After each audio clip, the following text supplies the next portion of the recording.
Chile goes to the polls on Sunday in a runoff presidential election with candidates from the political extremes going head-to-head. The frontrunner is José Antonio Kast of the far-right Republican Party. He's running on a platform of strict immigration controls, tax cuts and family values. His principal opponent is Communist Jeannette Jara. She's pressing for reform and social justice. Both candidates have promised to crack down on a wave of violent crime. Jeremías Maldonado has just taken the test to apply to a Chilean university next year. The 20-year-old lives in La Pintana, one of the most vulnerable communities in the capital, Santiago. In the first round of the presidential election in November, populist candidate Franco Parisi, seen here on the left, emphasized his political non-alignment. He received a large number of votes in La Pintana. Those voters had diverse profiles, but many were dissatisfied with politics and prioritized concerns about crime and the economy.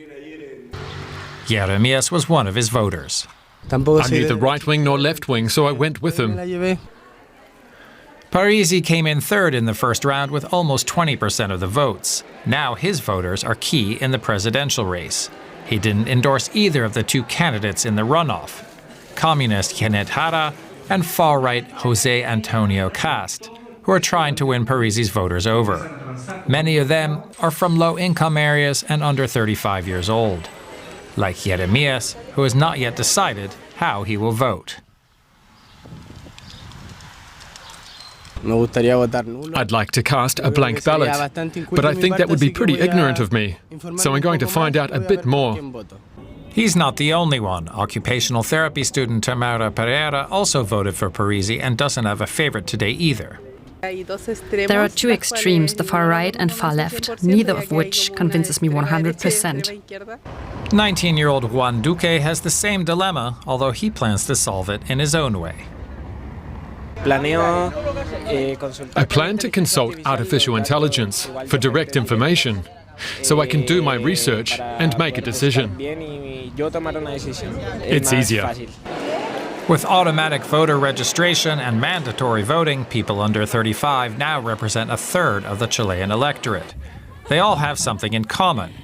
They were born after the end of Augusto Pinochet's dictatorship. They are compulsory voters. They are critical. They don't believe so much in democracy and don't feel they belong to any tribe, to any more traditionally defined political sector. The polls show Kast as the favorite, but there are different opinions among young Chileans. I still have some doubts. The truth is, I don't feel that either side particularly represents me. At the moment, none, to be honest. I'm staying neutral. Jeannette Jara.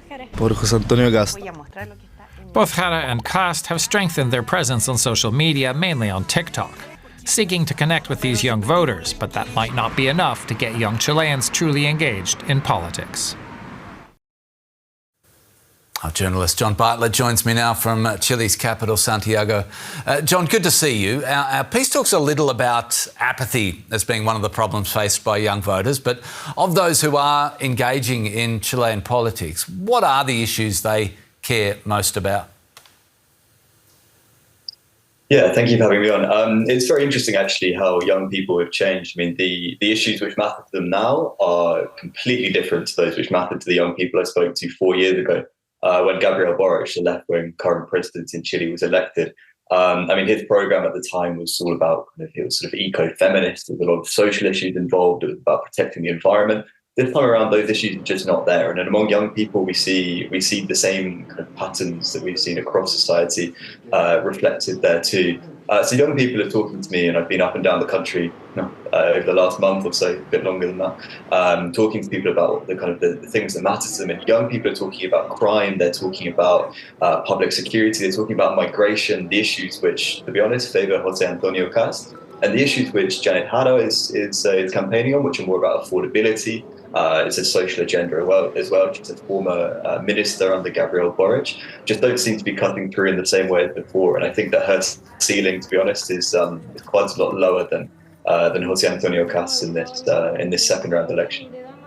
Yeah, as you've been following the two contenders up and down the country, as you say, those that remain in the runoff vote on Sunday. The centre-left leader, Jeannette Jara, and far-right Kast. How divided are Chileans over the political future of the country? Yeah, very divided. I think you saw in that report there people talking about, this idea that they don't want one or the other. And I think you've got this universe of voters who've been incorporated into the electorate this time. Now we have automatic registration to vote, but also compulsory voting. Those two factors we have for the first time since Chile returned to democracy in 1990. So the first round, we saw this set of about 5 million people who are disenfranchised or disinterested in politics or not particularly well informed, obviously now have to vote. And we're seeing that those people who, are informing themselves largely via social media, as you saw on TikTok, both candidates now have quite a strong presence there. And then first round, we had two former YouTubers actually, or current YouTubers, who won over 20% of the vote each in that first round, and neither of them made it through to this runoff. So I think we have a number of people in the centre here who are going to have to cast a vote one way or the other, and people are voting for the lesser of two evils, I think, in this second round. Crime, and especially gang violence, seems to be perhaps one unifying topic. Have any of the candidates made an impression campaigning on this front? Yeah, so firstly, Jeannette Jara has talked about this. She hasn't just talked about social issues and trying to tackle affordability here in Chile, which is a very expensive country for Latin America, by Latin American standards. She has talked about tackling security, but these are issues which overwhelmingly favour the right-wing candidates. And Antonio Kast has been talking about this for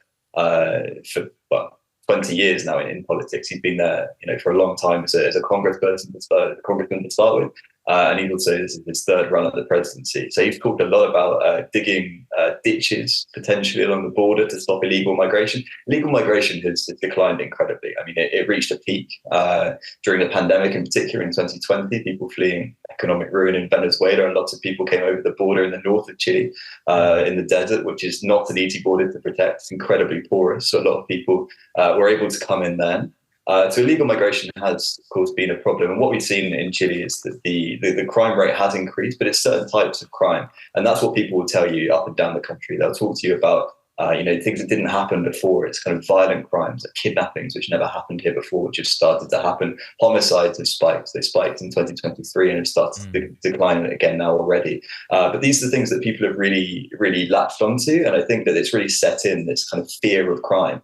And it's remarkable. There was a poll last year, actually, a global poll in 2024, which asked people in countries all around the world, kind of what, if they were scared of going out at night or scared of leaving their house, walking the streets at night.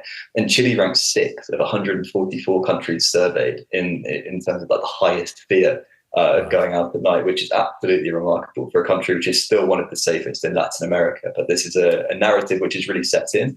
And I think it's an amazing kind of hysteria which seems to grip the country. Ahead of a runoff presidential election on Sunday. Journalist John Bartlett in Santiago de Chile. Thanks so much. Thank you.